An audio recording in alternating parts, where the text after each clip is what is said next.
future state that power governs every deed, and words are governed by will and greed, and thoughts by vanity's own weight, and falsehood governs every sense, and hearts by adornments, pretense for rightness, nor truth in any place, governed no more by favor's grace, but out without duty's fence. The deeds, the words, the will's intent.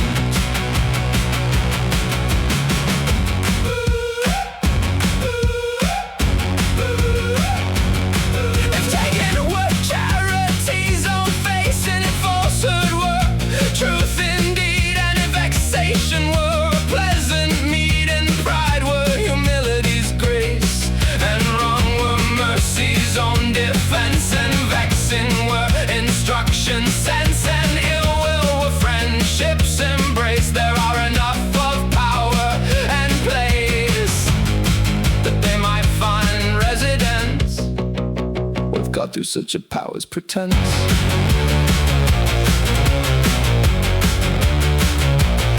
But those deeds are past and gone when taking another's wealth for one's own, and robbing laymen and clerks alone, and seizing inheritances, pressing on, and hunting folk from their own place. One is pleasing to God's face, and holy and blessed upon the throne.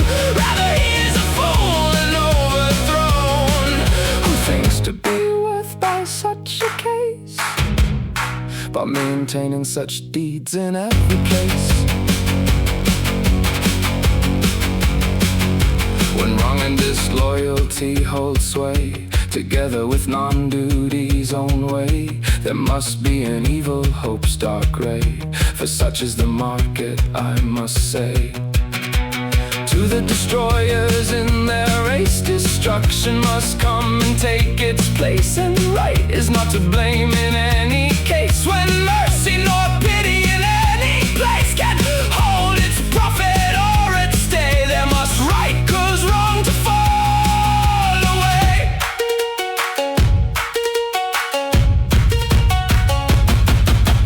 God and goodwill in every land furnish the worthy and the steadfast band, with virtues and with knowledge grand, and with valiant deeds and honored stand, and make them understanding wise, courteous knowing in every guise, generous and nobly taught and planned, and loving and intimate close at hand, that they may be pleasing in his eyes when he wishes to have them in his skies.